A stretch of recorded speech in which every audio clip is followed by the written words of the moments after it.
Hello, some interesting Greek today as we look at the sermon that Paul begins to preach at Athens in Acts 17. So Paul is at Athens awaiting Timothy and Silas to come from Berea. And while he's there, he's grieved by all the different idols he sees in the city. It's a very temple-filled city, shall we say, shrine-filled city. He begins to preach in the synagogue and the marketplace, and this seems to raise some suspicion. He's brought before the Areopagus, the court, as it were. At least it seems to be what's happening here, Mars Hill. And this, now he gives his defense of what he's been doing. He's raised some suspicions. He could get in trouble with the authorities. Romans don't like new gods. There are plenty of old ones. Don't go inventing a new sect. And so here's what happens. And Paul, having been stood in the midst of the Areopagus, said, so this is theta epsilon, aorist passive. It's an aorist passive participle, nominative masculine singular.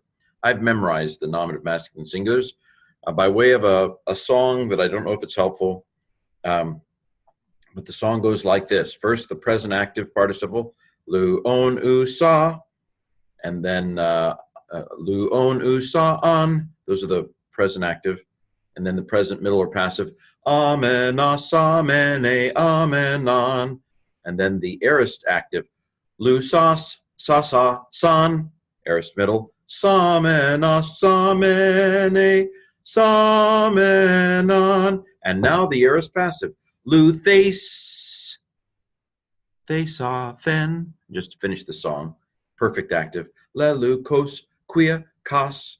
And then perfect middle or passive, le, lu, menas, mene, menon. Anyway, those are the nominative forms of the participle, masculine, feminine, neuter, masculine, feminine, neuter. And so this is a aorist passive participle, nominative masculine singular from histemi. You can see it standing there, histami, histemi. So it's an aorist passive participle, nominative masculine singular. And Paul, having been stood in the midst of the Areopagus, said, this is the aorist of ephiemi, third person singular, just kind of memorized it because it appears in narratives like this. Quote, direct discourse, capital letter, men, Athenians, men of Athens, men, Athenians, in every way, according to everything, I behold that you are more religious, more God-interested. Religious might be a bad translation. They didn't really have religion as a distinct part of life back there. But anyway, it's an ER word. It's comparative degree. So religious is daisy daimonos or something like that. And then when you put an ER on it, it's more, you're very religious. You're very superstitious, is what I think King James says. Present active indicative here, theoreo. Verse 23, for having gone through and having beheld intently, having beheld in detail the things being worshipped of you. So dierkamai, omai, it's deponent, present deponent participle, nominative masculine singular. This is present active participle, ana theoreo. You see it has theoreo in it, and then it has ana. I'm looking it up. I'm looking up stuff, looking in detail, something like that. Present active participle, nominative masculine singular. Neuter plural alpha, bingo. Neuter plural alpha is something to be able to find. There are many of them in the New Testament. I found aorist because it's heurisco and it's lost its sco, lost some letters, so it can't be present stem. So I found also an altar, a bomos, a bomon, in which it has been written, relative clause here, perfect because it got a little beside itself, ending shoved right on the stem. The P and the tau normally would have an eto, so it's perfect passive indicative third singular from epigrapho. An epigraph is an inscription, right? In which it has been written, quote, a quote within a quote, hold on for the light, ride of your life, to the unknown God, the agnostic God, the unknown God. So very clever, isn't it? I'm not preaching a new God. I'm preaching a God you have a shrine to over here. Rats. Got out on a technicality. Therefore, what, relative pronoun, neuter singular, what not knowing you are worshiping, this I am announcing to you. Present active participle, present active indicative. Oops, got a little ahead of myself. Katangelo is present active indicative. So verse 24. So who is this unknown God you've been preaching? Why, the God, the one who made the world and everything that's in it. In fact, guess what? This is the only God. You got this little shrine off in the middle of nowhere. That's the real one, the real God. This is aorist active indicative. In the song I sang earlier, it's nominative masculine singular. Lu sas, sa sa san. That's the masculine feminine neuter of the aorist active participle, nominative ones, nominative singular ones. The God who made the world and all the things, the in it all things. The extra neuter plural alpha, bingo. The extra neuter plural tacks this prepositional phrase onto all things. We just say all the things in it and go on with it, but it's the in it all things. Okay, next contestant. This God, being Lord of heaven and of earth, two genitives here, another nominative masculine singular participle. Lu on u sa on, lu on. That's the present active participle masculine form. This one, being Lord of heaven and earth, does not dwell in handmade temples. This is the real God. The heavens cannot contain him. What house will you build for me, as Stephen preaches? Verse 25, nor by hands human is he served as if he needing something. Because he needs something. Perhaps that's another causal participle, adverbial, because it doesn't have the article. And I think so far, the Stoics might find this attractive. This is a very incarnated sermon, as I say in the podcast. He's meeting them where they're at. He himself giving to all life and breath and all things. This is a present participle. It got a little beside itself, but with an iota, it's not perfect. This is the present stem of ditto me. The me verbs do a funny reduplication with an iota. He himself, somewhat intensive. He himself giving to all life and breath and all things. Okay, verse 26. And he made sen. We haven't seen a sen in a couple days. Or at least not as many of them. What is sen? That's right. It's aorist active indicative third singular. From poieo. Nu is an epsilon. Nu with an epsilon in front of it is almost always a movable nu. Throw it away. But that epsilon is a very common third person singular past tense active indicative ending. And with the sigma, it's aorist. Okay. And he made from one man, Adam, every race of men, every ethnicity of men, of people. Anthropos isn't specifically masculine. To dwell upon all the face of the earth. Present active infinitive. Having separated the seasons, so sas, lu, sas, sa, sa, san, aorist active participle nominative masculine singular, from horizo, to separate, having designated seasons, having been commanded. So protasso, I believe is the word here. Yes, protasso. The ending is shoved right on the stem, so this is a perfect middle or passive participle. I would say perfect passive participle, accusative masculine plural from the us. It's got a little beside itself, so there's another sign that it's perfect. Having separated the seasons, having been commanded.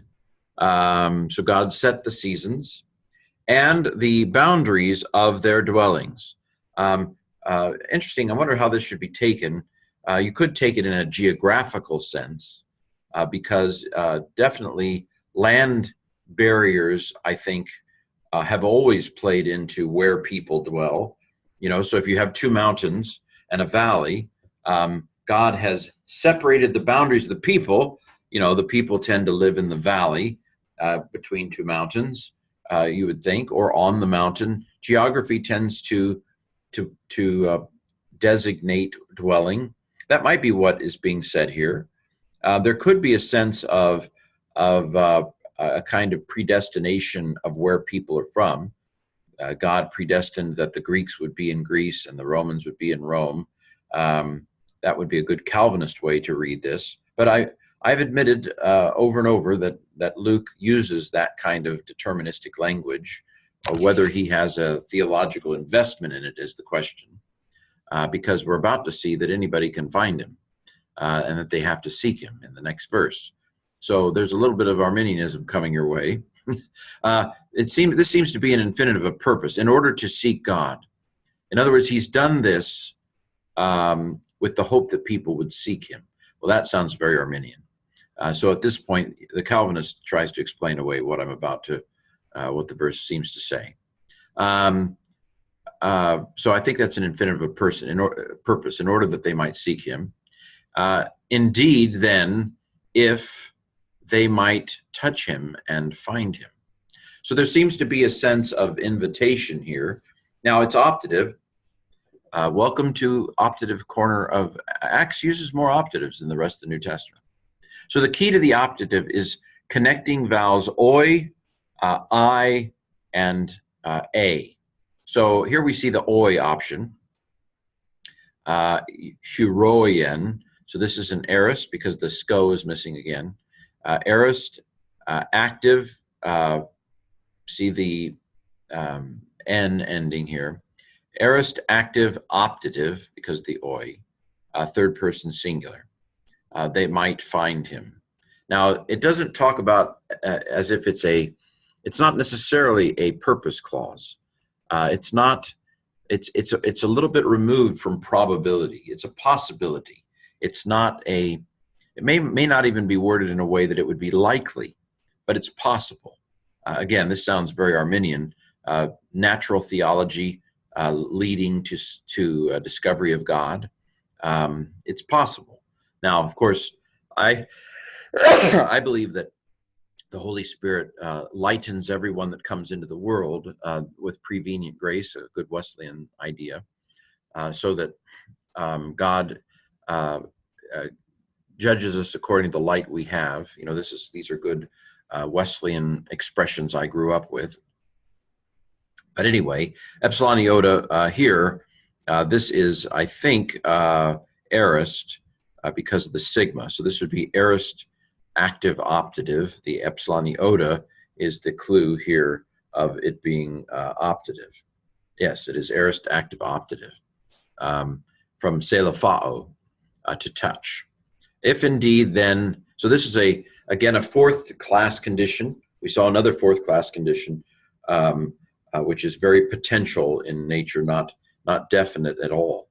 If indeed, then they might touch him and find him, and indeed, there's a couple of words in Greek that are kind of like, yeah, ge is one of them.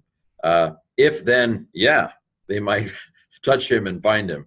Another one is de, delta eta, kind of like, yeah, okay, indeed. So indeed, not far from each one of us being. So God isn't far from us. Of course, he's everywhere present. He's right here. He's in this office. And so the problem is not God's presence. The problem is our awareness of God's presence. Okay, verse 28.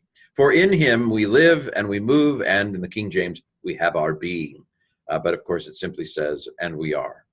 We live and we move, kinetics, and we exist. We live, we move, we exist. I like have our being better, but it's much more mundane in Greek. As also some of the poets, according to y'all, have said. So Paul knows Stoic poetry. The Stoic poet Aratus. This is a contextualized sermon. And Acts never says he did bad, okay? I go off on this a little bit in the podcast. Acts does not say, boy, this sermon was a failure. Bad Paul for trying to be contextualized. That's not, Acts doesn't say that. Acts, in fact, I think if I want to infer what the point of view of Luke is showing, I truly believe Luke is showing Theophilus how educated and sophisticated Paul is. If I read the evaluative point of view of Acts correctly, this sermon is meant to show that Paul is a smart cookie. And so none of this stuff about, well, that Paul was a complete failure at Athens, and so he just preached Christ crucified when he came to Corinth. The Bible nowhere says that. Acts wants us to see this as an incredibly brilliant sermon in which Paul can quote Stoic poets. And here he quotes the Stoic poet Aratus. For of his race we are. For of the race even we are. His race. We are of God's kind. We are his offspring is the way it's often translated. Of course, there are Stoics. There are Stoics in the audience. Imagine that. Paul's preaching to Stoics and he quotes a Stoic poet. This is a contextualized sermon. Of course, the Stoics believed that we have the seed of God within us. And so Paul builds on that here. He knows his audience. This is a brilliant sermon, not a failure, in my opinion. Well, there you have it for today, and we'll finish up the sermon, Lord willing, tomorrow.